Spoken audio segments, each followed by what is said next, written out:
energia potencial e conservação de energia, especial energia mecânica, né?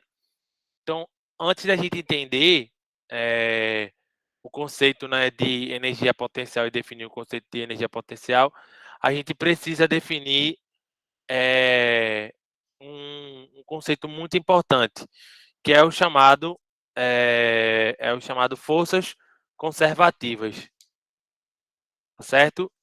Então, antes da gente chegar no resultado em que a gente define a nossa energia potencial, a gente precisa definir o conceito de força conservativa, que ele é muito importante, né, no estudo da física, tá certo? Então, várias forças que aparecem no nosso dia a dia ou nos estudos, elas são forças conservativas, né? E o que é que isso vai gerar para a gente, beleza? Então, a força conservativa é a definição de uma força quando o seu trabalho no caminho fechado é nulo. Então, a gente viu na aula passada que o nosso trabalho estava relacionado, né, com a aplicação de uma força provocando um deslocamento. Não foi isso? Então, esse deslocamento, se ocorre num caminho fechado, ou seja, se você sai de um ponto e volta para esse mesmo ponto e o trabalho for nulo, significa que essa força que está sendo aplicada ela é conservativa. Tá claro? Então, se você vai realizar um trabalho num caminho fechado, né, e você calcula o trabalho e dá zero, significa que aquela força aplicada ali é uma força conservativa, beleza? E como é que a gente pode fazer isso, mano? O que é você fazer um caminho fechado? Por exemplo, vamos começar com um caso mais simples, que seria o caso gravitacional. Então, perceba que eu vou sair aqui, ó. Vou chamar aqui, ó, posição 1, posição 2, posição 3, e eu volto, né, para o mesmo nível na posição 1, tá certo? E aí, o que é que eu faço? O trabalho da força gravitacional é esse aqui, ó. A força gravitacional só vai provocar um trabalho se houver um deslocamento vertical, tá? E o trabalho é a força peso vezes o deslocamento, né? Então, é mg vezes o deslocamento, que eu vou chamar de altura, vezes o cosseno de θ. Como o deslocamento na vertical vai ser ou a força peso está no sentido do deslocamento, ou seja, quando um corpo cai, ou ele está contra, quando está subindo. Então, esse cosseno, ele vai ser mais ou menos 1. Porque ou vai ser o cosseno de 0, ou vai ser o cosseno de 180. Vai ser o cosseno de 0 quando o objeto está descendo, e vai ser menos 1 quando o objeto está subindo, né? Ou seja, quando o objeto desce, a força-peso ajuda, trabalho motor. Quando o objeto está subindo, a força-peso dificulta, né? Então, se opõe. Então, o trabalho da força-peso é mais ou menos mgh, tá certo? Onde h é a altura que você está se deslocando. Tranquilo até aqui? Positivo quando o corpo desce e negativo quando o corpo sobe. Então, quando eu vou aqui do meu ponto 1 para o meu ponto 2, o trabalho que a força-peso vai realizar para essa partícula sair do ponto 1 até o ponto 2 vai ser negativo. Por quê? Porque eu estou subindo, então negativo, mg, e a altura. Eu coloquei aqui meu referencial aqui, a minha origem aqui. Então, a altura, eu vou chamar essa aqui de altura H1, seria o y2 menos o y1. Beleza ou não? Diga aí se está acompanhando. Diga aí se está acompanhando. Sim, sim, professor. Certo? Beleza, professor. Então, esse y2 menos y1 é a altura, que eu vou chamar aqui de H1, por exemplo. Mas por que eu vou deixar assim y2 menos y1, porque fica mais fácil na hora que a gente somar. Mas ele vai dar a altura que eu estou chamando de 1. Depois, a minha partícula que chega no ponto 2, ela cai para a posição 3. Então, vou chamar aqui, ó. Vou chamar isso aqui de H2. Beleza? Como agora o corpo cai, o trabalho da força-peso é positivo. Beleza? O trabalho da força-peso é positivo. Então, o trabalho da força-peso sendo positivo, mg e a altura, H2. Só que quem é H2? É essa altura aqui, né? Y2 menos Y3. Então, eu coloquei aqui, Y2 menos Y3, que seria esse aqui, o H2. Beleza? E ela vai de 3 para a posição 1 de novo. Então, eu vou chamar essa altura aqui de H3. Então, o trabalho, ela continua descendo, é positivo. Então, continua sendo mg. E aqui, H3. Tá certo? E aí, H2 mais H3 dá o H1. Beleza? E se você somar o trabalho total, qual seria o trabalho total? Seria o trabalho de 1 para 2, de 2 para 3 e de 3 para 1. Beleza? Quando você somar isso aqui tudinho, ó, isso aqui vai ficar o Y2 cancela com o Y2, porque um é positivo, né, e o outro é negativo. O Y1 cancela aqui com o Y1. Esse aqui é negativo, negativo fica positivo.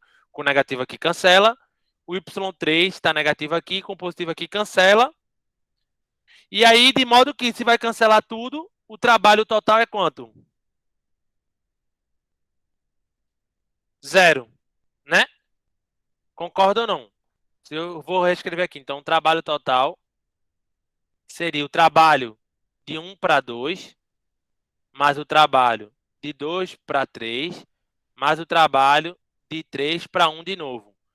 E aí o trabalho de 1 para 2 é menos mgh1. O trabalho de 2 para 3 é mais mgh2. E o trabalho de 3 para 1 é mais mgh3. O mg está nos 3, eu vou colocar em evidência. Então vai ficar H1 mais H2 mais H3. Mas H2 mais H3 é H1. Então isso aqui é H1. Então H1 menos H1 dá 0. Então o trabalho deu 0. Ou seja, eu saí do ponto 1 e voltei para o mesmo ponto 1. Meu trabalho total deu 0. O que significa é que a força gravitacional, ou seja, o trabalho ao longo de um caminho fechado foi 0. Se isso acontecer, o trabalho de uma força, tá? O trabalho de uma força ao longo de um caminho fechado foi 0. Isso significa que essa força ela é conservativa. Ou seja, a força gravitacional é uma força conservativa. Beleza? Ah, Mário, mas sempre vai dar 0. Porque você vai ter um positivo ou um negativo. Veja aqui o exemplo aqui da força de atrito. Eu vou sair da posição 1 até a posição 2. Vou andar uma distância D aqui, beleza?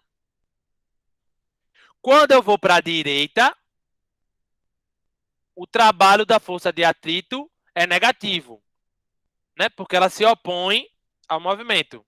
Então, o trabalho para eu ir de 1 para 2 vai ser menos, porque se eu estou indo para a direita, né, o cosseno e a força de atrito é contrária, o cosseno é 180, o cosseno de 180 é menos 1, né? Então, tá negativo, o trabalho da força de atrito menos o deslocamento aqui, que é D. E para eu voltar, eu vou sair de 2 para 1. Então, eu vou andar a mesma distância, D. Só que quando eu voltar, a força de atrito continua sendo para oposta ao movimento. Então, continua sendo negativa, né? Então, o trabalho da força é FD. O D é esse deslocamento entre x2 e x1. Então, quando eu somar, vai ser esse mais esse, vai dar menos 2 vezes o trabalho de ida ou o trabalho de volta. Então, o trabalho total é o trabalho de 1 para 2, mas o trabalho de 2 para 3. O trabalho total da força de atrito, ela é diferente de 0. Tá aqui. Concorda ou não? Então, eu fui uma trajetória fechada, ou seja, eu saí de um ponto e voltei para esse mesmo ponto, e o trabalho total dessa força deu diferente de zero. O que significa é que o trabalho ao longo desse caminho fechado não foi nulo. E se não é nulo, não é uma força conservativa, ou seja, a força de atrito não é uma força conservativa. Beleza? Tranquilo até aqui? Beleza, Tá? professor, Uma tranquilo. coisa importante para vocês é que, no caso do trabalho da força-peso, né, só precisa ter um desnível, tá? O trabalho na horizontal, quando você tem uma translação na horizontal é zero, mas quando você tem uma translação, né, na vertical, ou seja, você pode cair na vertical direto, mas você pode cair assim também, por exemplo. O que importa para você calcular o trabalho da força-peso, por ela ser conservativa, ela não depende da trajetória. Ela só depende do ponto de partida e do ponto de chegada. E aí você só precisa saber o desnível em que esses pontos se encontram. Tá certo? Tá? Então, não importa se o trabalho da força-peso, vamos supor aqui, 1, 2 ou 3, por exemplo. Então, o trabalho de 1 para 2 e de 1 para 3 é o mesmo da força-peso, tá?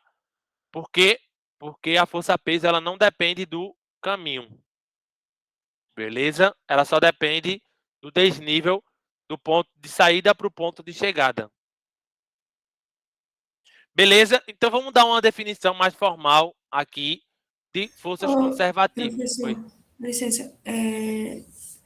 O que seria esse caminho fechado mesmo? Caminho fechado é você sair de um ponto e voltar E para o voltar mesmo para ele? ponto. É, Pronto. Ok, obrigada. beleza? Então, vamos dar uma definição agora mais geral de forças conservativas. Então, eu tratei aqui forças conservativas com 2 exemplos para você ver quando é uma força conservativa o trabalho dá zero e quando não é uma força conservativa, nesse caminho fechado não dá zero. Ô Mário, então o trabalho de qualquer força conservativa é zero? Não, só vai ser zero se ela sair de um ponto e voltar para esse ponto. Mas se ela sair de um ponto e for para outro que é diferente do inicial, você vai ter um trabalho ali. Só que por ela ser uma força conservativa, a grande vantagem é que você não depende do caminho, tá? Não depende, só vai depender do ponto de partida e do ponto de chegada. Então vamos dar uma definição aqui um pouco mais formal, que é uma outra definição para a força conservativa é que se a força é conservativa, o trabalho realizado por ela entre dois pontos não depende do caminho. Era o que eu estava falando agora. Ou seja, se você sai do ponto A até o ponto B, e aí você pode ir pelo caminho 1, azul, ou pelo caminho 2, vermelho, não importa. Por exemplo, o trabalho para eu ir de A até B, mas o trabalho para eu ir de B até A é zero, né? Porque o caminho é fechado, concorda? Beleza? Beleza? Ó, para eu ir de A Beleza. até B, mas de B até A, se a força for conservativa, o caminho não é fechado. Se o caminho é fechado, o trabalho é zero. Beleza? Então, quando eu jogo aqui, ó, o trabalho de A a B até B a A é zero. Então, eu passo o de A a B, eu vou pelo caminho 1, 2, e de B até A eu vou pelo caminho... desculpa. De A até B eu vou pelo caminho 1, e de B até A eu vou pelo caminho 2. Note que aqui está com o sinal negativo. O que é que significa? É que você está se opondo, ou seja, o trabalho de eu ir de A até B pelo caminho 1 é o negativo de eu ir de B até A. Ou, simplesmente, o, o, ele vai ser o positivo, né? Se eu trocar o sinal, eu não vou de B até A, eu vou de A até B. Então, se eu trocar aqui o negativo, é porque eu estou indo de B para A. Se eu for de A até B, isso aqui fica positivo. Então, o trabalho de A até B pelo caminho 2 é exatamente igual ao trabalho que eu vou de A até B pelo caminho 1. Ou seja, uma outra consequência é isso. Se a força é conservativa, o trabalho no caminho fechado é nulo. E outra coisa importante é, se o caminho não for nulo, você vai de um ponto até outro. Não importa a trajetória que você faça. Ou seja, só vai precisar do ponto de saída e do ponto de chegada. Porque o trabalho indo pelo caminho 1 é exatamente igual indo o trabalho indo pelo caminho 2. Não importa a forma dessa trajetória. E é por isso que eu disse, quando você tem a força-peso... Só um segundo. Só um segundo.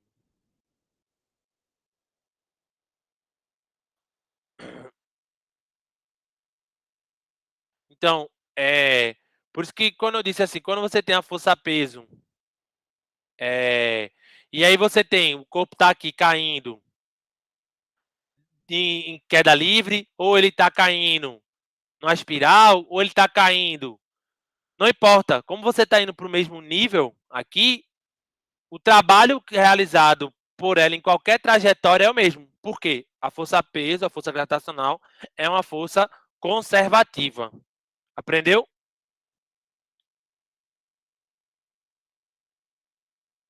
Aprendeu?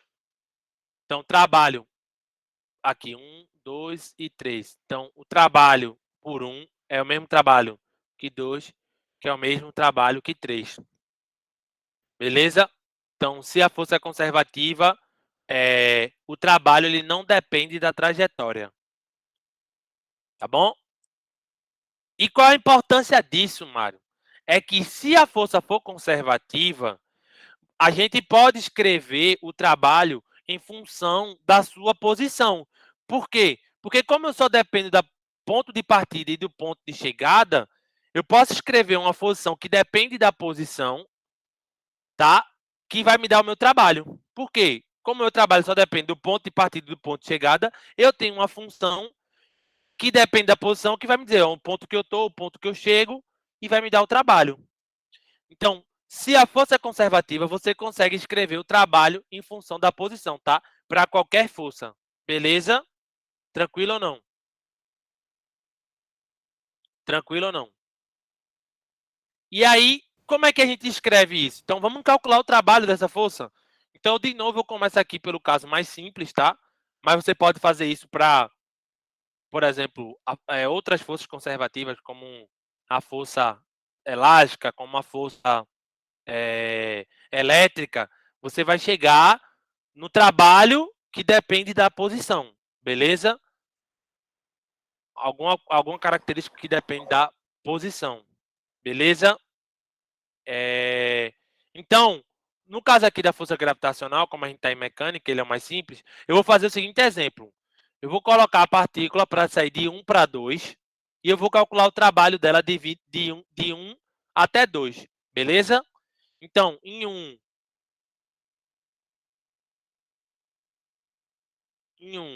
eu tenho uma altura y1 e aqui em 2 eu tenho uma altura y2, ok? Como é que eu calculo o trabalho de uma força? Né? O trabalho de uma força, eu estou fazendo mais formal porque poderia ser para qualquer força, seja ela constante ou variável. Então, o trabalho para ir de 1 a 2 seria o F escalar ds, né? De qualquer força, seja ela constante ou não.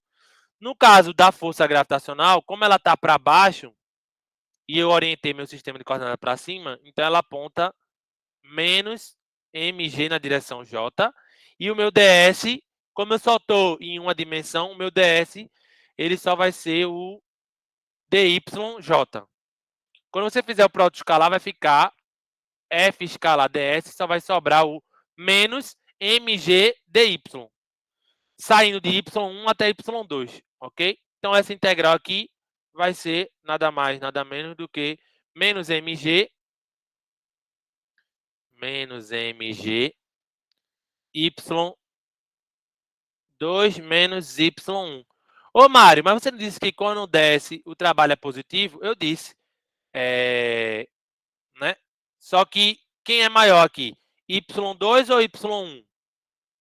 O Y1 é maior, né, não? Então, isso aqui vai dar negativo. Com esse sinal de menos vai dar positivo. Mas o que importa, o que eu quero é chegar aqui, ó. Que eu vou ficar com uma coisa assim, ó.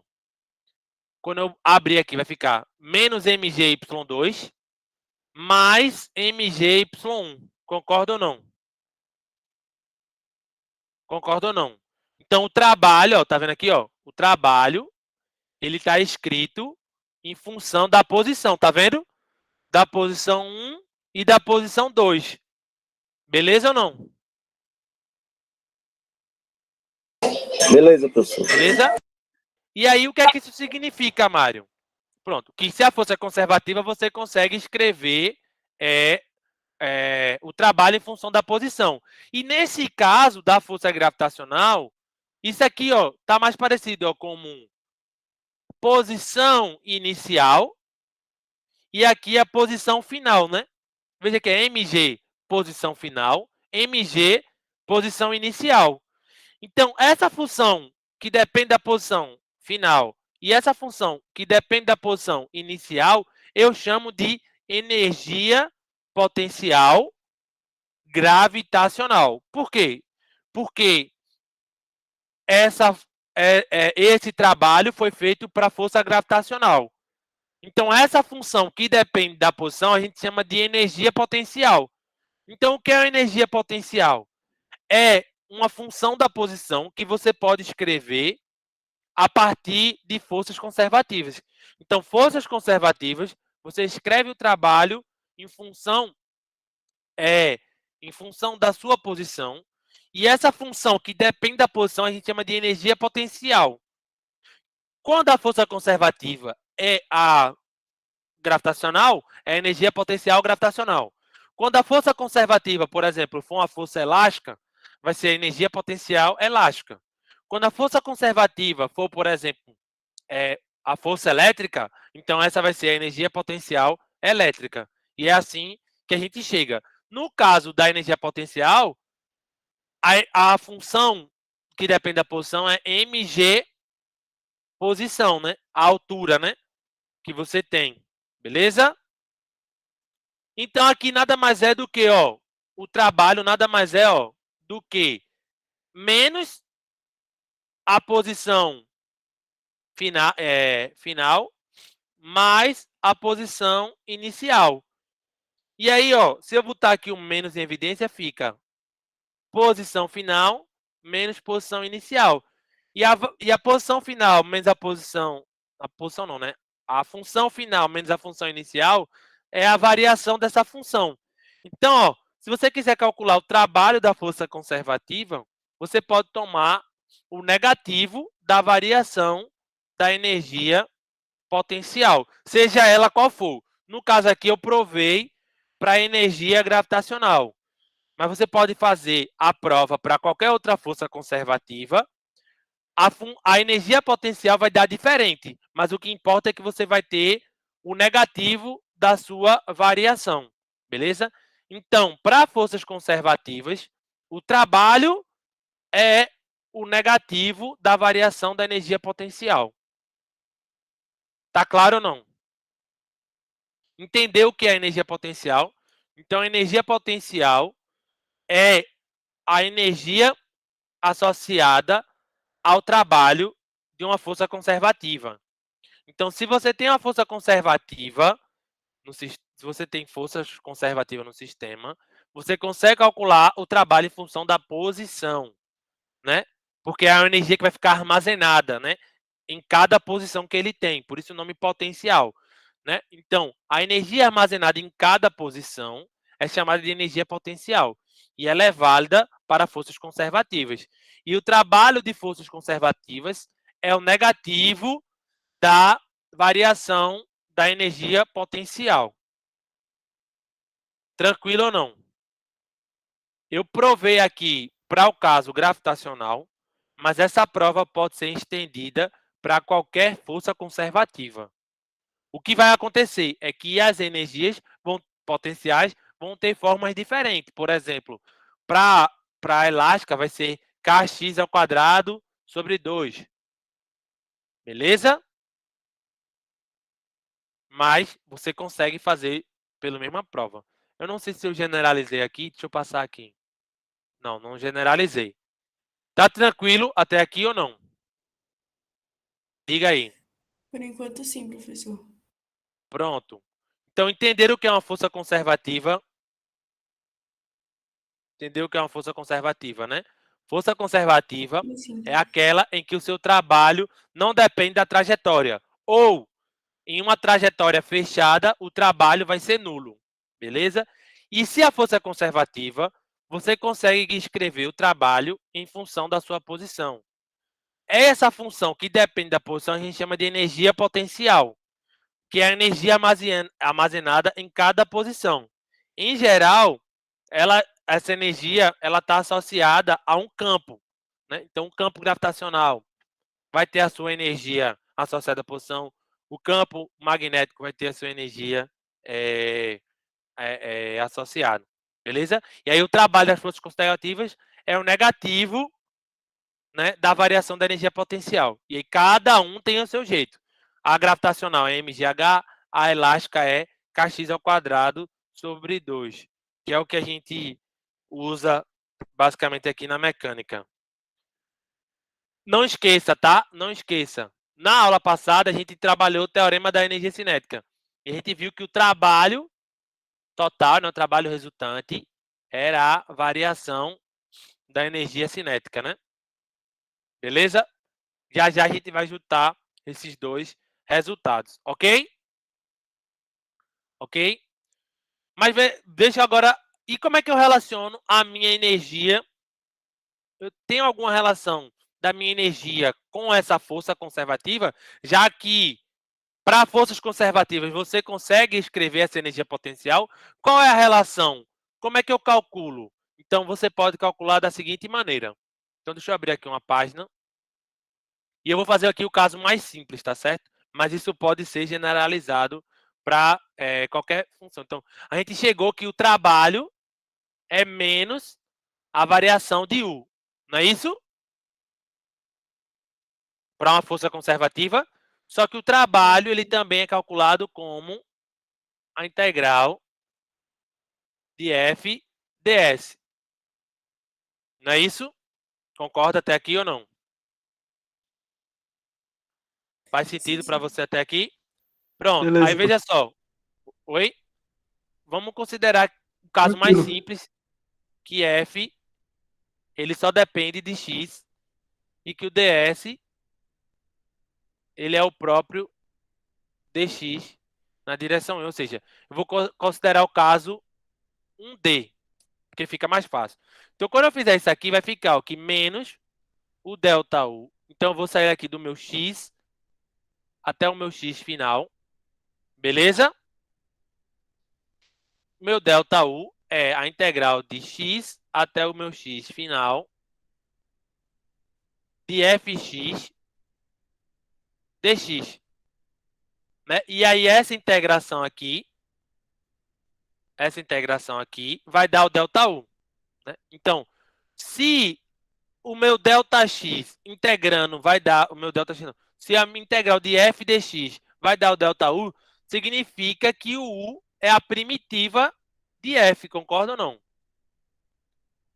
U é a primitiva de f. Beleza? Ou seja, se eu integrar f, eu chego em ΔU, significa que se eu fizer o caminho contrário, ou seja, se eu derivar U, eu chego em F, concorda ou não? Então, isso aqui ficaria assim, ó.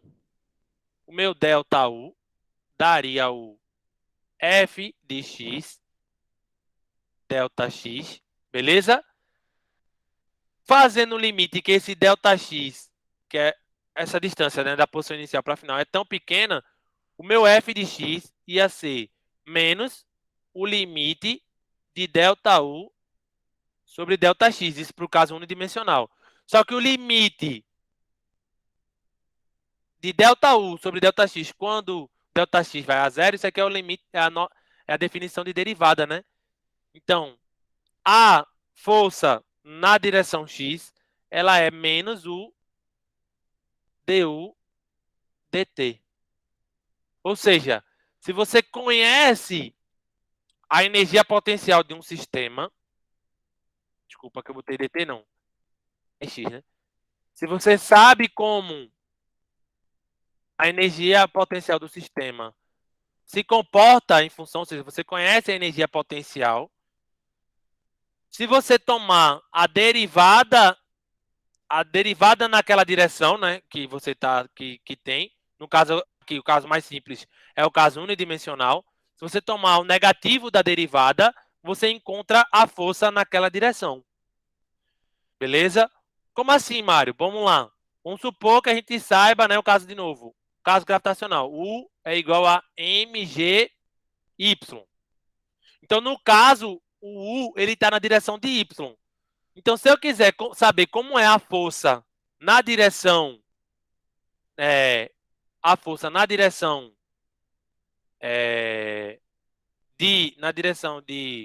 y, basta eu tomar a derivada disso aqui em relação a y. Então, a força em direção a y é menos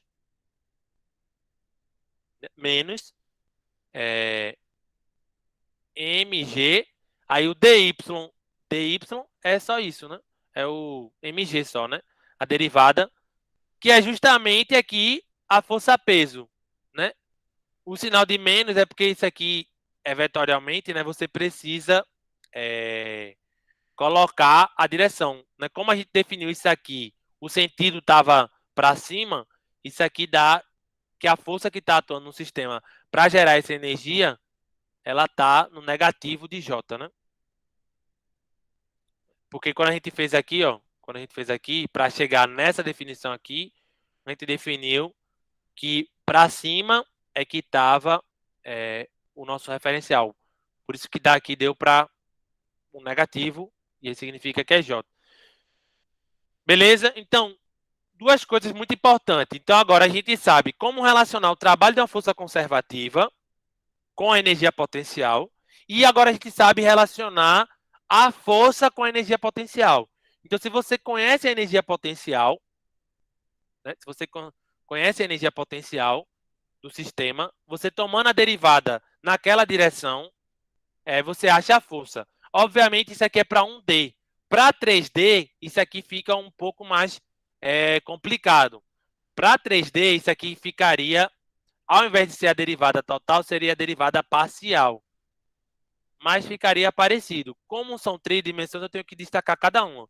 Então, eu teria uma componente para a direção I, uma componente para a direção J e uma componente para a direção Z.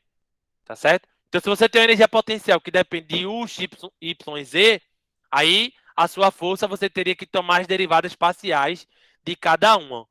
Beleza? Mas o caso mais simples que vai aparecer nos problemas aí são unidimensionais.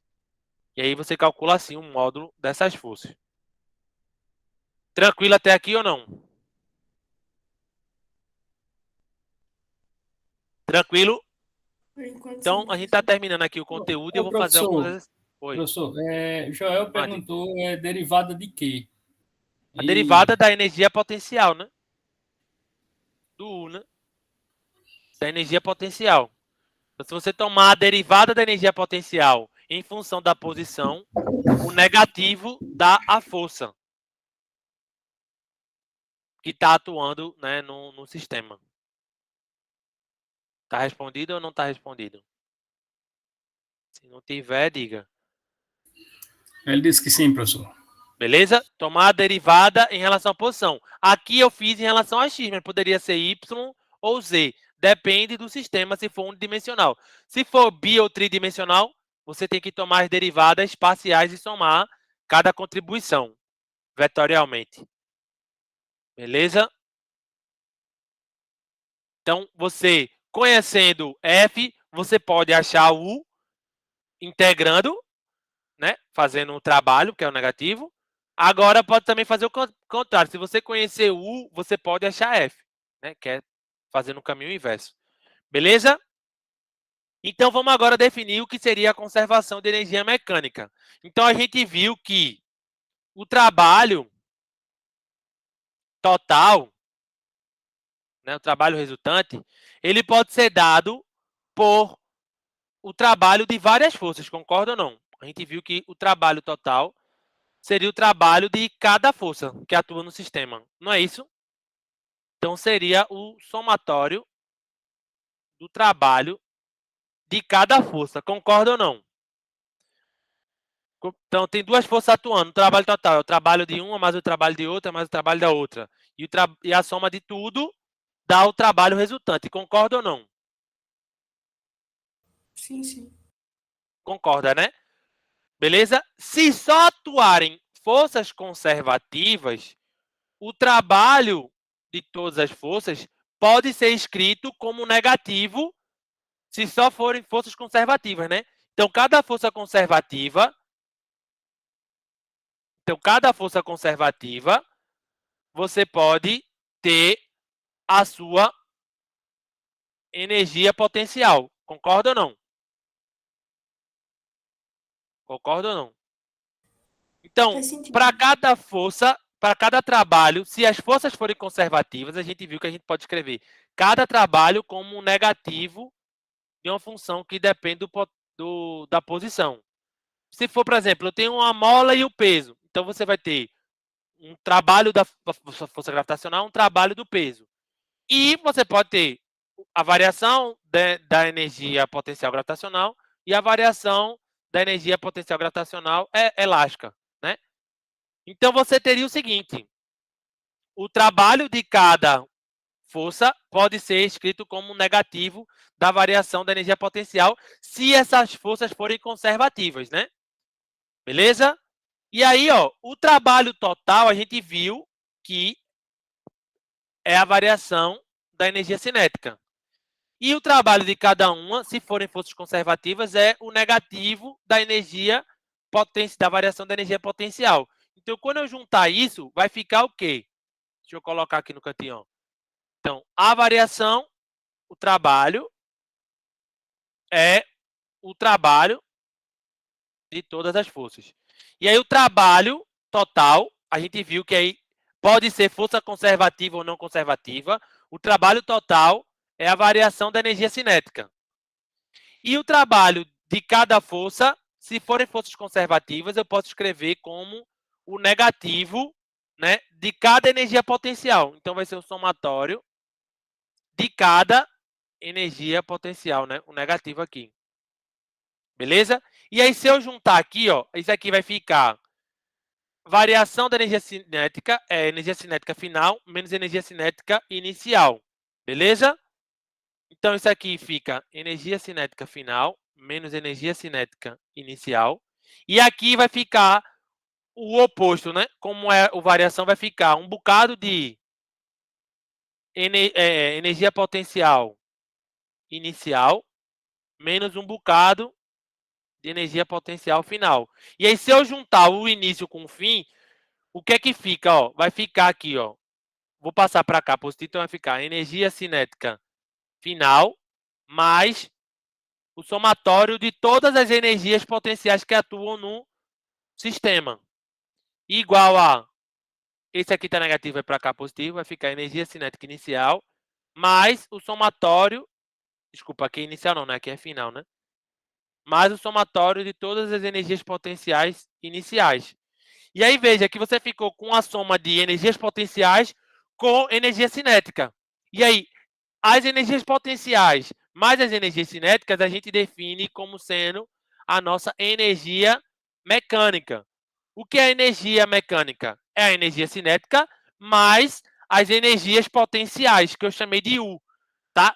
Por que pode ter mais de uma? Porque você pode ter no mesmo problema várias forças conservativas e cada uma tem a sua energia potencial. Então você pode ter mais de uma energia potencial. Por isso que aqui é um somatório. Então se só tiver, por exemplo, o peso, aí tudo bem.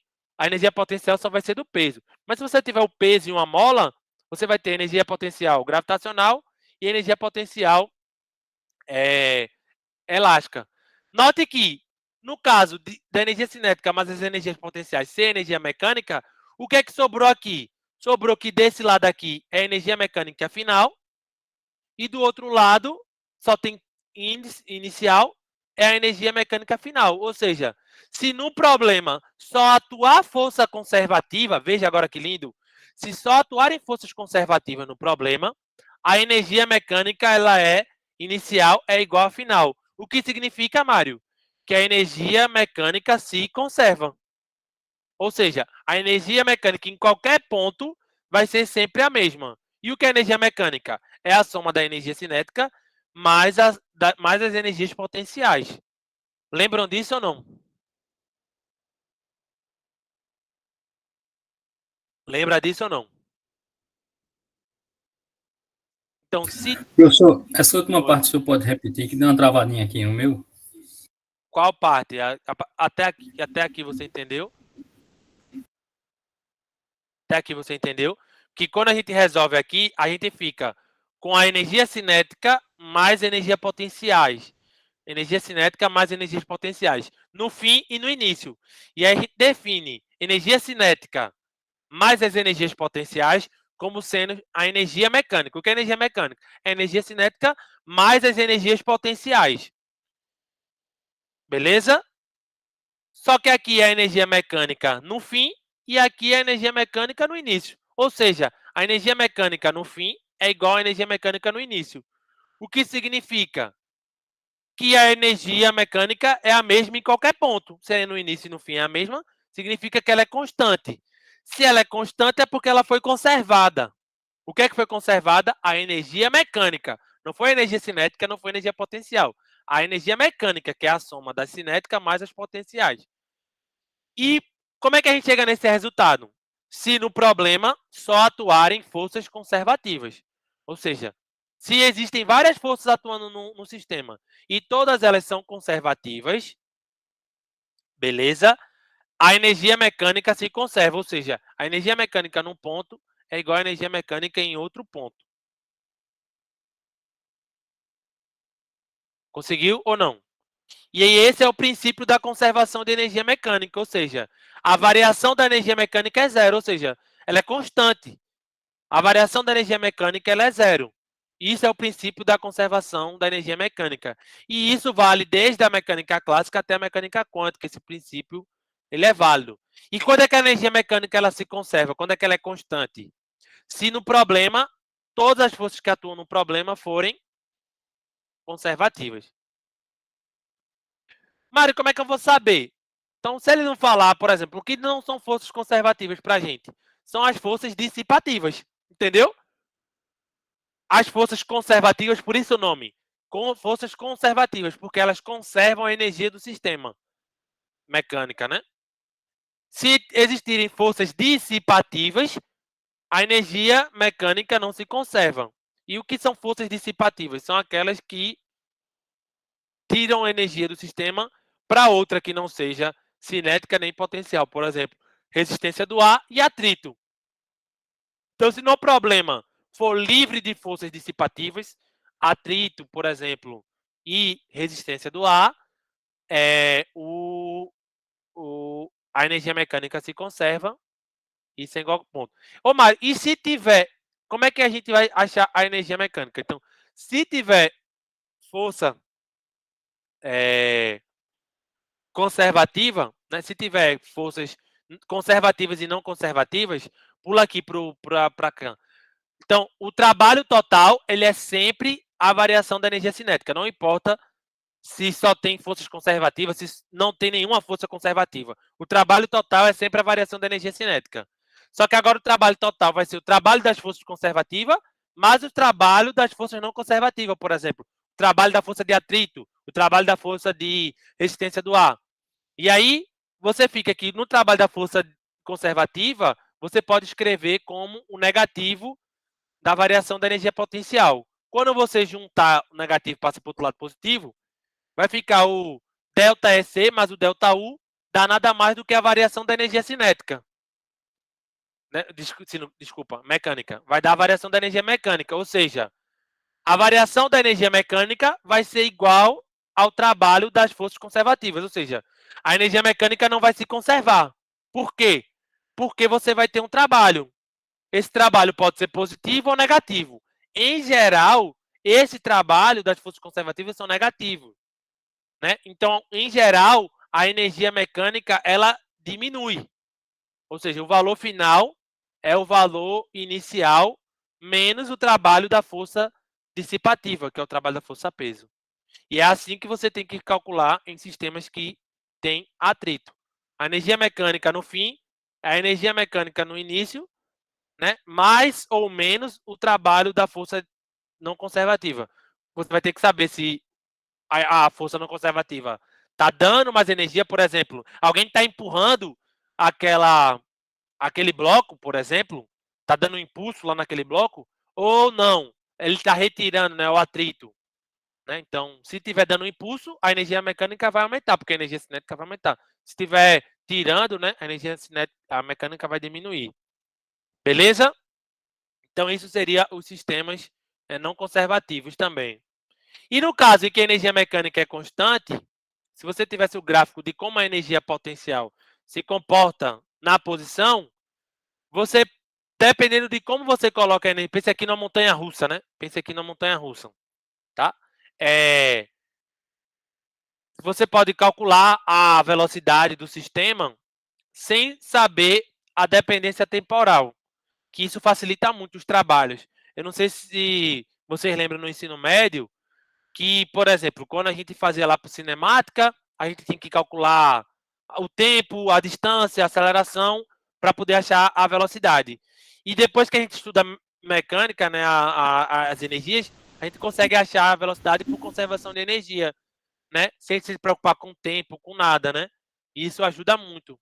Simplesmente pelo fato, se você sabe como é a energia mecânica no sistema, se você isolar o V, você consegue achar a velocidade de qualquer ponto, né? Desde que, por exemplo, a energia potencial nunca pode ser maior do que a energia mecânica. Beleza? Porque senão isso aqui vai dar negativo. Você não tem como passar, porque a energia potencial tem a ver com a posição. Ou seja, por exemplo, se eu soltar o corpo daqui, ele nunca vai conseguir chegar aqui. Né? Porque nesse ponto aqui, se eu abandonar, né? A minha energia mecânica é a própria potencial. Nesse ponto.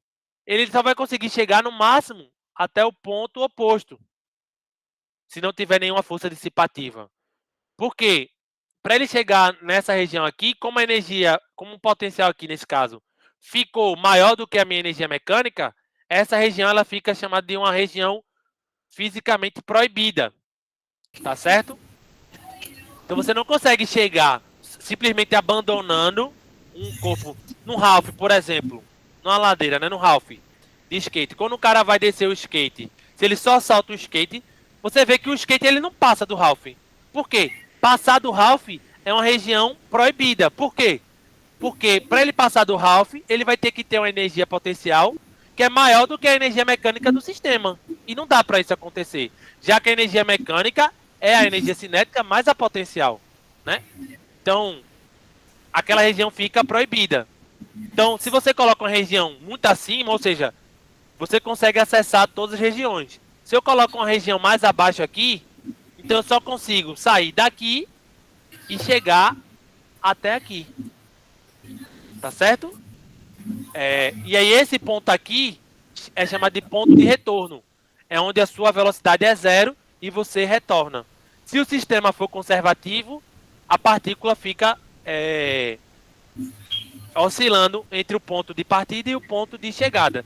Se o sistema for não conservativo, a cada trecho que ele for dando, ele vai perdendo um pouco de energia até parar aqui embaixo. Tá certo? E aí, no ponto de retorno, a energia mecânica é a própria energia potencial. Como assim, Mário? Joga uma partícula para cima. Né?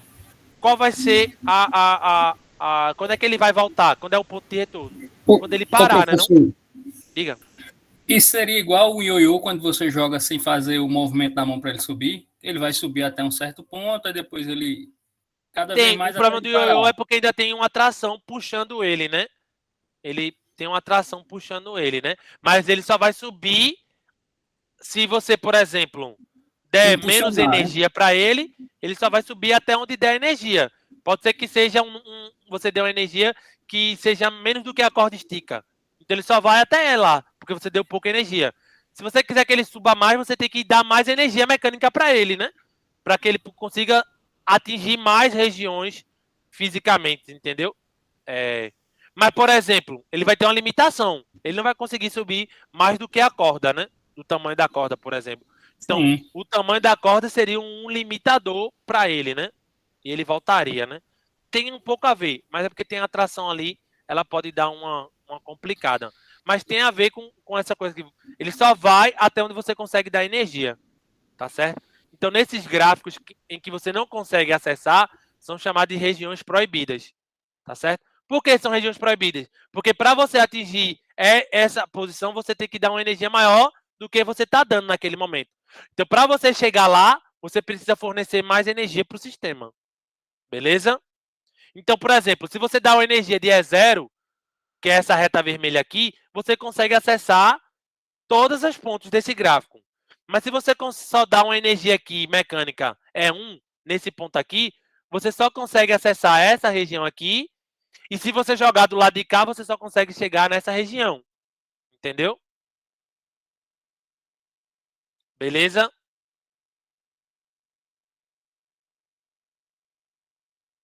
Beleza ou não? Tranquilo? Vamos fazer agora alguns exercícios. Então, ó,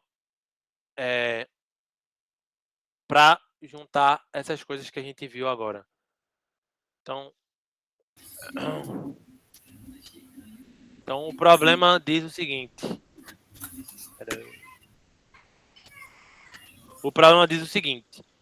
Na figura 8.42, que é essa figura aí, um bloco de massa M igual a 3,2 desliza para baixo a partir do repouso.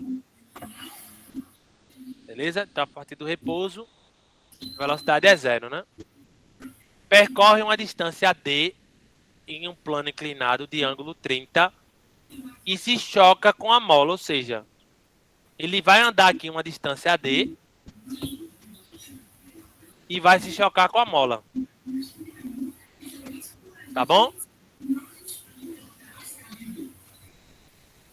Uma mola de constante elástica tal.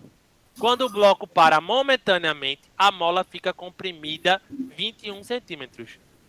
Letra A, qual é a distância D?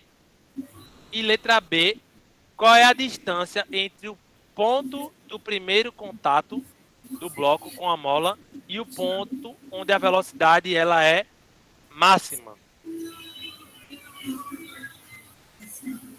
Beleza? Tranquilo? E aí, como é que faz essa questão?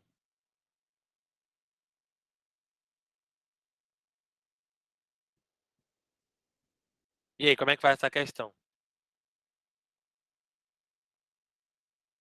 Então, ó, vamos primeira coisa, anota os dados, ó. Massa é 3,20 quilogramas.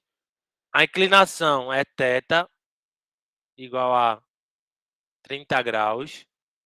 A constante elástica da mola é K, que é 431 newton por metro.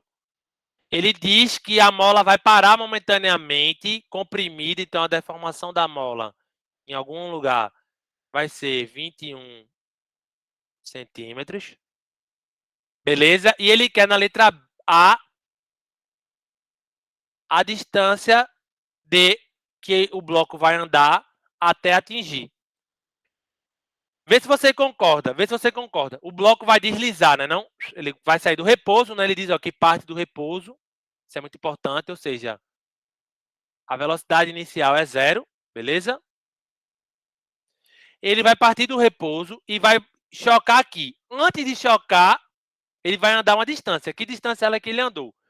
Beleza? Essa é a pergunta. Agora, vê só. Ele diz que quando se chocar, o que é que vai acontecer com a mola a partir do momento que ele se choca? Hein?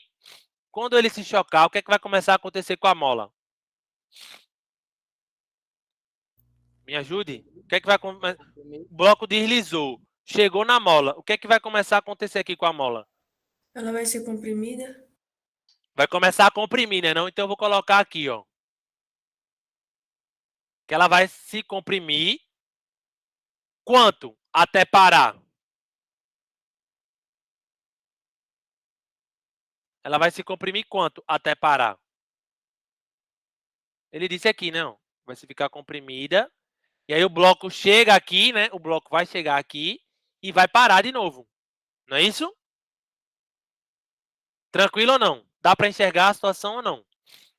Dá sim. Aí, vê só. Como é que a gente resolve isso? Ele falou de força. Ele falou de alguma força aqui. Ele falou de força de atrito. Não, né? Mas ele falou de velocidade, falou de deformação. Então, isso leva a crer que você pode usar conservação de energia. Já que não tem atrito, a energia mecânica se conserva, né? Então, eu posso usar, já que não tem forças dissipativas, a energia mecânica no fim é igual à energia mecânica no início. Beleza? Quem seria a energia mecânica no fim? Então, esse era um problema, né? Por exemplo, vamos colocar aqui. Quem é a energia mecânica no fim? Seria energia cinética no fim, mais a energia potencial. Você acha que quais são as energias que existem? Potenciais.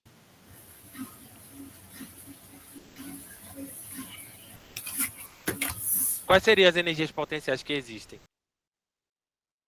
Poderia existir, né? Como tem um peso aqui para baixo, então existe energia potencial gravitacional. Eu vou colocar aqui energia potencial gravitacional no fim.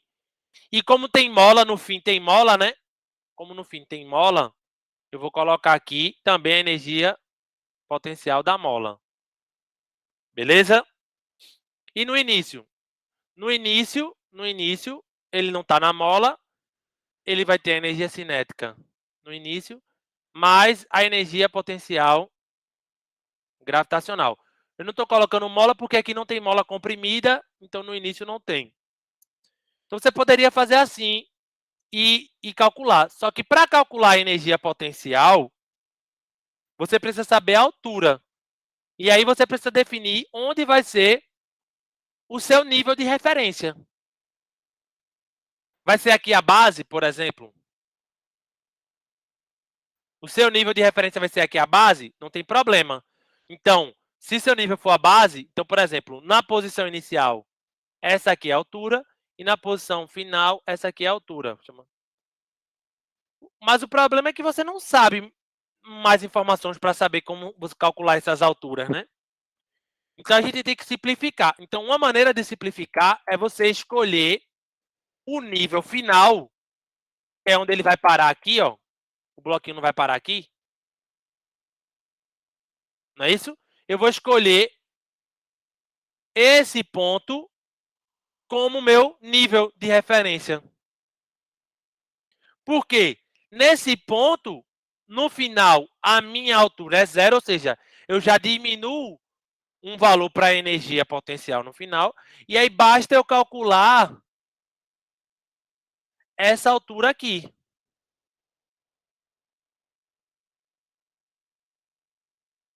Beleza ou não? Tá ok, Beleza ou professor. não? Tranquilo? E aí, ó, como é que vai ficar? Ó, então, tanto no início quanto no fim, ele para, né? Concorda ou não? Então, tanto no início quanto no fim, a energia cinética é zero. Ok? Ok? Beleza? Como eu escolhi, veja agora qual a importância de escolher o nível correto. Como eu escolhi o nível num ponto, poderia ser o contrário, também não teria problema. Mas como eu escolhi a energia num ponto, o meu nível de referência num ponto em que ou era o início ou era o fim, eu vou simplificar, porque no caso eu escolhi onde vai ser a posição que ele vai parar. Então, quando ele parar no fim, a minha energia potencial gravitacional vai ser zero. Por quê? Para esse nível que eu escolhi, a minha altura, eu não tenho altura em relação a esse nível. Ô, Mário, eu não escolhi aqui, eu escolhi esse aqui, a base. Então, você deveria saber que altura é essa e que altura é essa aqui. Que a gente não sabe a priori, pelo que ele foi dado no problema, né?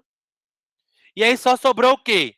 A energia potencial final da mola é igual à energia potencial gravitacional da mola. Então, a energia potencial da mola é kx ao quadrado sobre 2. Beleza? E a energia potencial é o mgh. E h agora é essa altura aqui. O problema é que eu não sei h. Então, eu tenho que escrever h em termos do que eu conheço.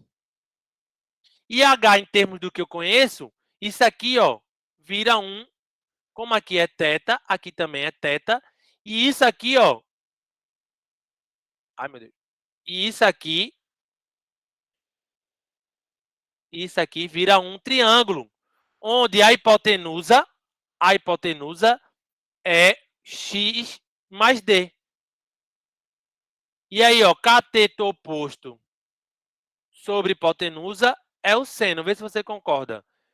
Que o seno de θ é h dividido por d mais x. Concorda ou não? Concorda ou não? Sim, sim. Concorda que a hipotenusa é quanto ele andou, né? Quanto esse bloquinho andou, mais, na verdade, quanto ele andou, né? O centro de massa dele, mais esse x. E aí, o h, você pode escrever que o h vai ser o d mais x, seno de 30. E aí você fica com tudo conhecido aqui, ó. Então, o k é conhecido, x ao quadrado, que também é conhecido, é igual a m, que é conhecido, a gravidade, que é conhecido, e no lugar de h, eu vou colocar aqui d mais x, seno de 30 graus. E aí você vai isolar o d, porque ele não quer o d, beleza? E aí, se você isolar o d, você vai chegar nisso aqui, menos x mais kx ao quadrado sobre 2mg seno de θ, que nesse caso é 30.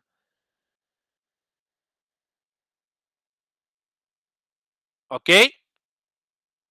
Se você substituir no lugar de x 21 centímetros, então passar para metro 0,21 e substituir os valores de k, mg, você vai chegar nisso aqui, 0,40 metros.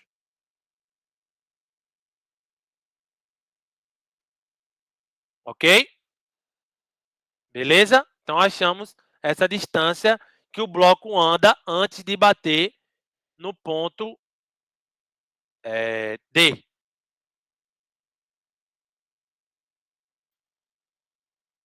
Beleza ou não? Sim, sim. Tranquilo? É só isolar aqui, tá? Não é nada demais. É só isolar aqui. Vai ficar mg seno de θ mais x mg seno de 30. Aí quando passar para o outro lado, o x vai passar negativo e o mg seno de 30 vai passar dividindo. Aí vai cancelar os que tá com x e só fica aqui. É simples, né? É alfabetização. Essa aqui. Aí substitui aí esses valores que o Halley gosta, né, de complicar, né? 9,8, 431. A resposta literal está aqui e a resposta numérica está aqui. E na letra B? Na letra B, ele pede, ó, qual é a distância entre o ponto, ó, qual é a distância entre o ponto do primeiro contato e o ponto onde a velocidade do bloco é máxima. Ou seja, quando eu entrar aqui em contato, ele vai começar a deformar, beleza? Qual é a deformação que gera a minha velocidade máxima? É isso que ele está perguntando. Entendeu ou não? Sim. Beleza? Então ele está perguntando qual é a deformação que dá a minha energia cinética máxima. Não é até onde ele vai parar. Beleza? Então, o que é que vai mudar? De novo, a gente vai fazer conservação de energia, desse mesmo jeito, só que agora, no final, não vai ter mais energia, a energia cinética não vai ser zero, né? Vai ser um número diferente de zero. Beleza?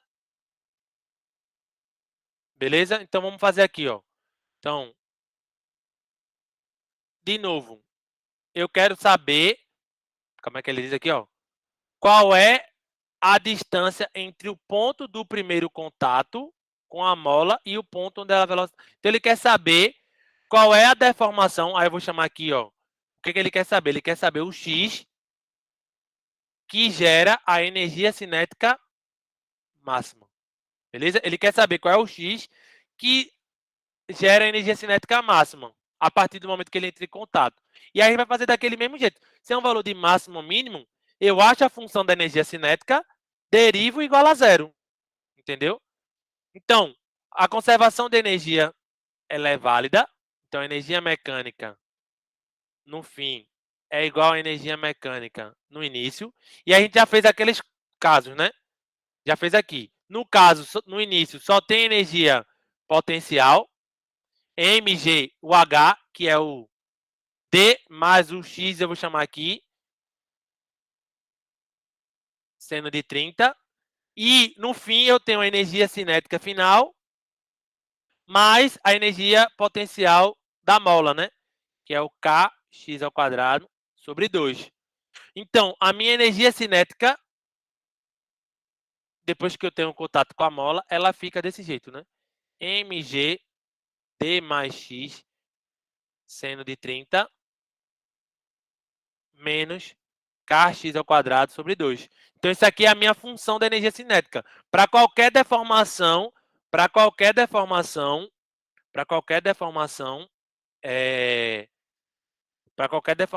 ela é esse valor. Quando é que ela vai ser máxima? Então, eu quero saber qual é o X estrela que gera a minha energia cinética máxima. Para achar a energia cinética máxima, é só derivar o dSc dx e igualar a zero.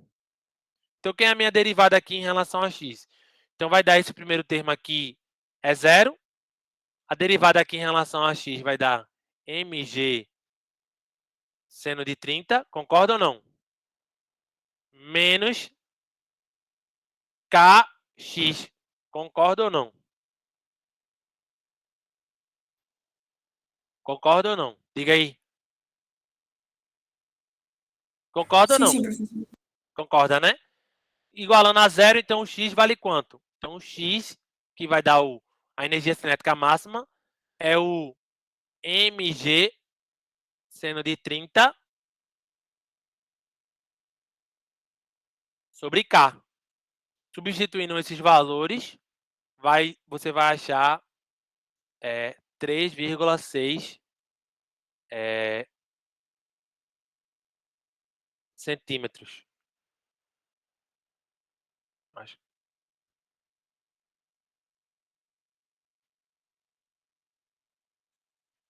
Beleza? É só fazer 3, vamos fazer aqui rapidinho. É porque agora eu não lembro se eu botei, se eu já transformei. É 3,2 e 9,8. Vamos lá.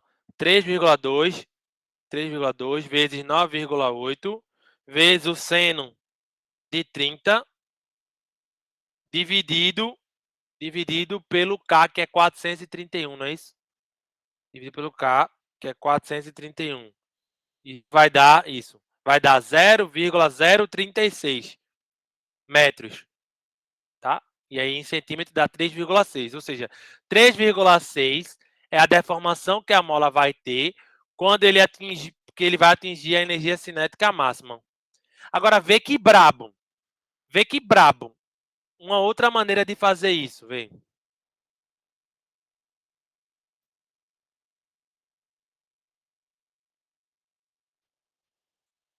Uma outra maneira de fazer isso, vê. A gente fez um problema parecido, não parecido, mas com esse mesmo entendimento, vê. Quando a energia cinética é máxima, o que é que significa? Que não tem mais aceleração, porque a velocidade é máxima. Ele não vai conseguir aumentar mais a velocidade. E como eu não consigo aumentar mais a velocidade, a aceleração é zero. E se a aceleração é zero, significa que a força resultante nesse momento é zero. E aí, vê só. Vê que brabo. Quem é a força resultante? Quando tu fizer isso aqui. Quando ele chegar aqui, quando o bloquinho entrar em contato, a força resultante é o PX. E ele vai começar a deformar a mola. E aí a mola vai fazer uma força contrária. Então você vai ter um PX aqui. E para cima vai ter uma força elástica. Só isso. Então, nesse momento que a velocidade vai ser máxima, significa que o PX é igual à força elástica. E o PX é igual à força elástica. E o PX, eu não sei se você já lembra de plano inclinado, o PX é o P seno de θ. E a força elástica é o KX. Vê que negócio louco, bicho. Aqui, ó. Tá vendo? Então, o X vai ser o mg seno de 30 dividido por K, tá vendo? Fazendo aqui por força, né? Isso aqui você resolveu a letra B por força, por dinâmica, e aqui por conservação de energia.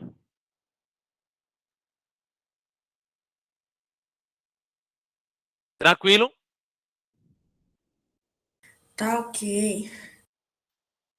Vamos fazer mais um aqui, que é do gráfico, eu acho importante a gente fazer ela. E aí a gente termina a aula. E aí eu acho que vocês ficam tranquilos para fazer a lista. Então, ó, a figura tal, esse gráfico de U versus X, mostra a energia potencial em função da posição para uma partícula de 0,20 kg, que pode se deslocar apenas ao longo do eixo X, ou seja, eu só estou ao longo em um movimento é unidimensional, sobre a influência de uma força conservativa. Ou seja, se a força é conservativa, eu posso escrever a potencial em relação à posição, ou seja, a energia potencial, né? O trabalho em função da posição dá essa energia potencial dessa partícula. 3 valores são mostrados no gráfico: o A, o C e o D. O A, o C e o D. Tá aí os valores. A partícula é liberada de um ponto em que U forma a barreira de potencial de altura UB. Ou seja, a partícula vai ser solta a partir daqui. Beleza?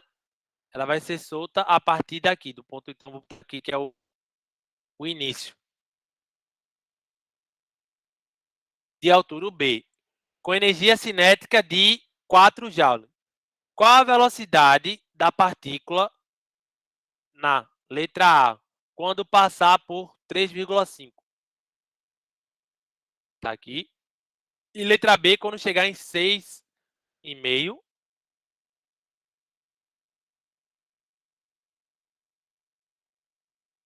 E ele quer saber na letra C qual é a posição de retorno no lado do lado direito e do lado esquerdo.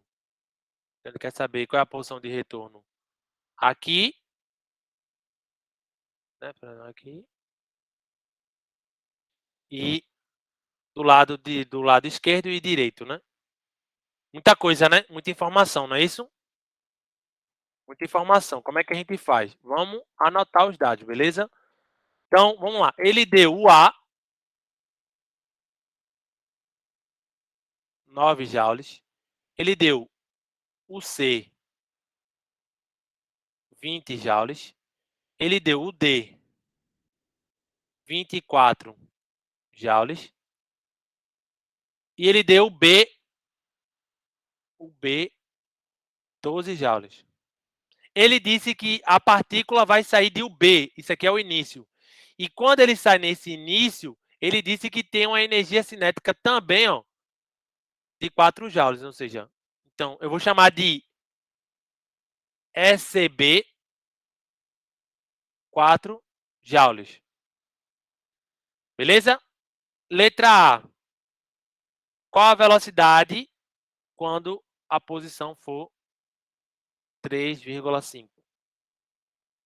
Letra B. Qual a posição quando a velocidade... Qual a velocidade quando a posição for x igual a 6,5? Letra C. Ele quer saber o ponto de retorno do lado direito.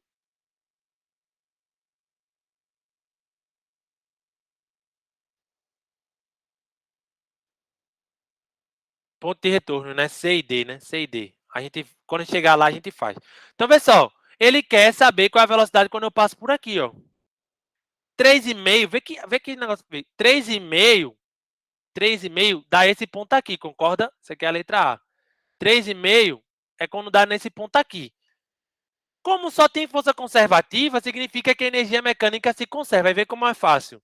Então, se a energia mecânica se conserva, significa que a energia mecânica em qualquer ponto, né, a energia mecânica no início é igual à energia mecânica no fim. No início, ele disse a energia cinética mais a potencial. Ele disse que no início eu estou em B, então a energia cinética no ponto B, mais a energia cinética no ponto, mais a energia potencial no ponto B. Então vai dar, no ponto B a energia potencial é 12 e a energia cinética é 4. Então a energia mecânica, no início e em qualquer momento, sempre vai ser 12 mais 4, que dá 16. E no fim, ele quer saber a velocidade, ou seja, a energia cinética final mais a energia potencial. Quanto é a energia potencial quando eu estou em 3,5? Quanto valem? Quanto valem? Hein? Quanto valem? A energia potencial nesse 3,5 aqui, quanto vale? Hein? Quanto vale a minha energia potencial aqui nesse ponto aqui? Que é 3,5, olha no gráfico, 3,5 dá essa altura aqui. Quanto vale a energia potencial?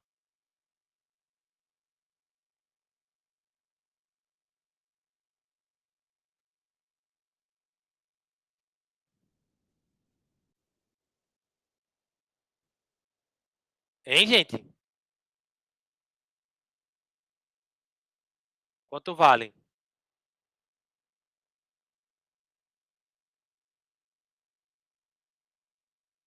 Nove joules, professor. Vale quanto? Vale o A, não é isso? Está na altura de UA, pô. Então vale 9 joules. Então a energia cinética vai dar aqui 16. Isso aqui é a letra A, né? A energia cinética vai dar 16 menos 9. E a energia cinética é M, a velocidade ao quadrado, sobre 2. 16 menos 9, né, dá 7. Então a velocidade V ao quadrado é igual a 14 dividido pela massa, que é 0. Ele tinha dado a massa, eu não anotei, né? 0,2 quilograma. 0,2. Então isso aqui vai dar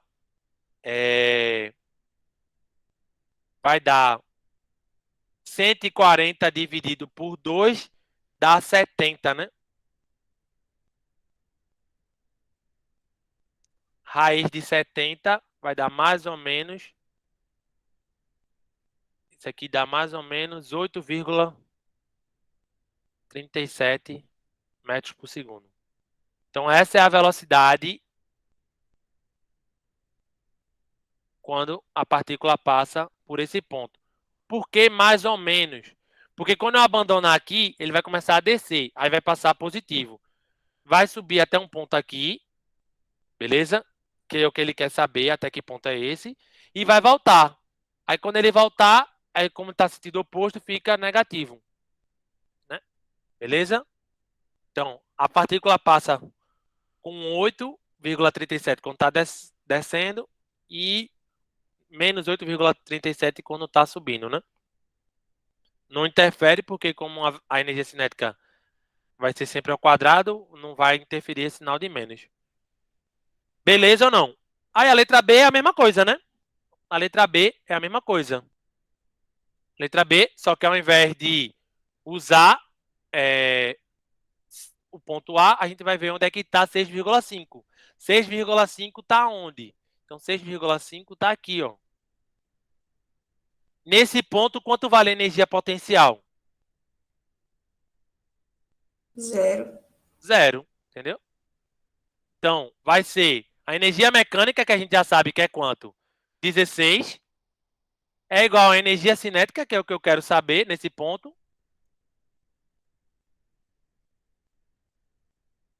Mais a energia potencial, que é 0. Então, nesse ponto, a energia cinética vale 2 vezes 16. Desculpa, não, a velocidade, né? A velocidade é mv ao quadrado sobre 2. Então, isso aqui vai dar v ao quadrado. Vai ser 2 vezes 16 dividido por m. Isso aqui vai dar v é igual a mais ou menos raiz de 32 dividido por 0,2. Isso aqui dá mais ou menos 12,6.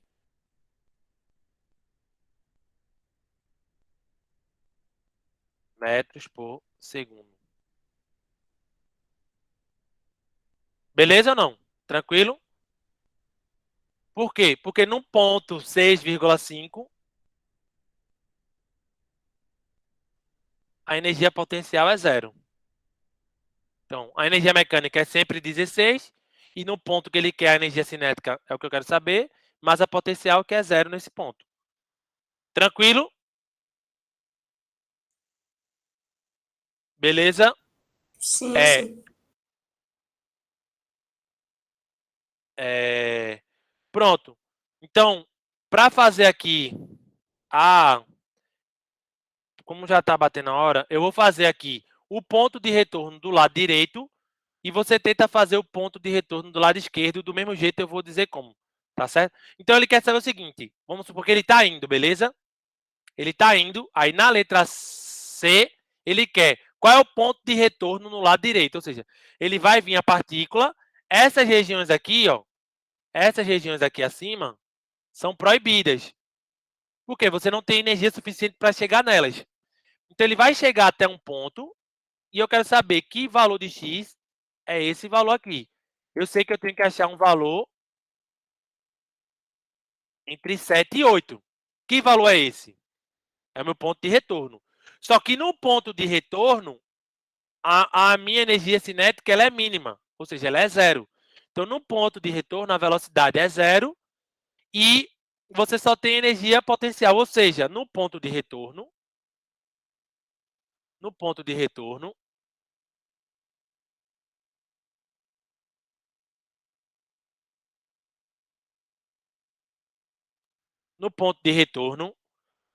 a energia mecânica ela é igual à energia potencial, beleza? E aí a gente sabe que a energia mecânica é 16, beleza? O problema é, beleza, vale 16, mas até que altura eu consigo chegar, né, com esse 16? Né? Por exemplo, até que altura eu consigo chegar, né, com esse 16? Porque aqui no início eu tinha uma velocidade, né? Então eu vou chegar até um pouquinho mais alto aqui, inclusive. Como é que a gente faz? Veja, essa parte aqui não é a função do potencial? Concorda ou não? Note que nesse ponto aqui, nessa parte aqui que ele quer o ponto de retorno, o potencial, a energia potencial é uma reta. Então, a função nesse ponto de retorno, do lado direito, eu vou chamar aqui de UD. Vê se você concorda que do lado direito, a energia potencial, nessa parte de retorno, ela está numa reta. Então, a função dela vai ser uma função nessa reta. E como é a função da reta? AX mais B. Beleza? E eu sei que isso aqui é igual a 16. Ou seja, se eu descobrir A e B, eu descubro quem é a minha posição X. Aí a mesma coisa você vai fazer, né, para cá. Quando ele voltar, ele vai subir até aqui um valor. E aí você vai fazer a função dessa reta. Beleza? Para o lado direito é essa a função dessa reta. Para o lado esquerdo, o ponto de retorno vai estar nessa reta. Aí você calcula a função dessa reta, achando o coeficiente e o B dela, e iguala a 16. Tá claro ou não? Tá claro até aqui? Beleza? Então vamos fazer, como é que a gente acha o coeficiente angular? O coeficiente angular, basta a gente pegar a inclinação da reta. É o delta y sobre o delta x. O delta y é um delta u. E o delta x, a gente tem que pegar, então, dois pontos que a gente conheça dessa reta. A gente conhece o ponto 7 e 0 e conhece... Qual é outro ponto que a gente conhece aqui? Aqui, né? O ponto 8 e o D, né não? Então, se você fizer o D menos 0, então, o D menos 0 é igual a 8 menos 7. Então, a inclinação dessa reta é quanto? O D é 24, então vai dar, a inclinação dessa reta vai dar 24 dividido por 1, né? Então, a inclinação dessa reta é 24. Se você quiser colocar a unidade, é joule por metro. Ou seja, para cada metro que ele anda, a energia potencial aumenta 24 joules. E para achar o B, basta você escolher um ponto. Né? Eu vou escolher aqui o ponto, esse ponto aqui, 7, porque quando o x é 7, o u é 0. Aí fica fácil. Então, vai dar 0 é igual a 24 vezes 7 mais B. Então, B é igual a 24 vezes 7, que dá 168, não é isso? 24 vezes 7 dá 168. Então, B é menos 168 joule. Tá? Então, você achou a equação dessa reta. Então, o D, ou seja, o ponto de retorno do lado direito vai ser 24x menos 168. E qual é o ponto de retorno? É quando o D for igual à energia mecânica, que é quanto? 16. Então, o ponto de retorno é a gente isolar aqui. Então, isolando vai dar 24x é igual a 16 mais 168. Então, o x vai ser 168 mais 16 dá 184. 184 dividido por 24, isso aqui vai dar 7,66 metros.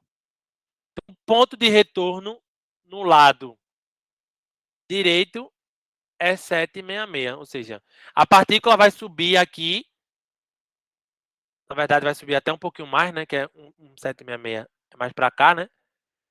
Então ela vai subir até aqui, e essa posição aqui é o 7,66. E do lado direito, você vai fazer a mesma coisa. Você vai achar a função dessa reta, beleza? Vai dar um coeficiente angular negativo e um B positivo, e vai igualar 16, e você vai achar o ponto de retorno do lado esquerdo. Conseguem fazer ou não?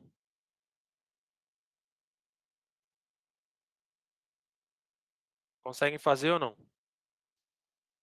Vou tentar. É só fazer. Eu tô falando aqui, a letra D. A letra D, vou armar aqui, ó, o D. A letra D vai ser a energia mecânica, que é 16 em qualquer ponto. Eu vou chamar de UE, que é a energia potencial, ponto de retorno do lado esquerdo. E o E, ele vai ser o A, vou chamar o coeficiente angular do lado esquerdo, que você vai calcular, mais o B do lado esquerdo. O A do lado esquerdo, você vai fazer o delta U sobre delta X. E o B, você vai escolher um ponto, que você sabe o X e o U, e acha o B. E o B é só substituir um valor de X e de U que você conhece. Por exemplo, esse ponto aqui, o X igual a 3 e vai dar o A. Você acha o B, e igual a 16 você vai achar o X. É só isso. Beleza? Façam aí. E aí seria isso, tá bom? Teria mais uma questão que eu tinha colocado como força de atrito, mas vocês também tentem fazer. Qualquer dificuldade, vocês falam comigo, né? Pelo andar da hora, eu vou parar por aqui. Alguém tem alguma dúvida? Assim, alguém quer tirar alguma dúvida, na verdade? Você pode ter várias, né? Mas alguém quer tirar alguma dúvida? Quer perguntar alguma coisa? A hora é agora.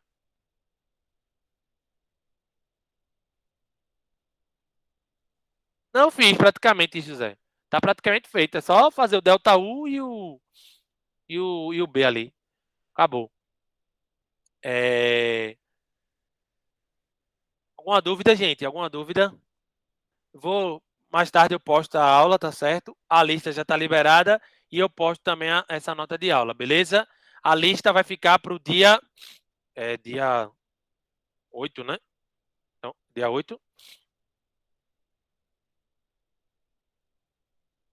Dia 9, né? Dia 9. Que vai ser presencial, né? Dia 9 a gente vai estar presencial. Beleza? Para quem for, né? Então entrega antes de ir e é isso. Beleza? Nenhuma dúvida? Tá muito fácil. Então vou parar a apresentação aqui. Tá certo? Façam aí a lista até dia 9, eu vou colocar antes da aula, né? Porque para quem for não se prejudicar, né? Quem tiver para aula presencial, que dia 9 vai ser presencial. Beleza? Então qualquer coisa, eu postei a nota da outra lista, só não postei de quem não tinha, que eu não tinha achado a resolução. E eu tô na correria, gente, eu não tô conseguindo fazer. Mas se você tiver alguma dúvida de alguma questão específica, eu comentei mais ou menos o que cada um errou, assim, o que cada um errou não, né? Qual questão errou, o que é que faltou. Então, se você tiver alguma coisa, você pergunta no particular e se não tiver satisfeito, você fala comigo para algum questionamento. Mas eu não sei se eu vou conseguir fazer a resolução. Eu vou tentar pelo menos só fazer o gabarito, dar o gabarito, né? Da lista, mas eu não vou conseguir fazer a resolução. Pelo menos até me mudar tá complicado. Mas estamos junto, estamos aí na metade, né? Passamos da metade e qualquer coisa estamos às ordens, beleza? Vou parar a gravação e qualquer coisa é só falar. Falou, valeu, fui.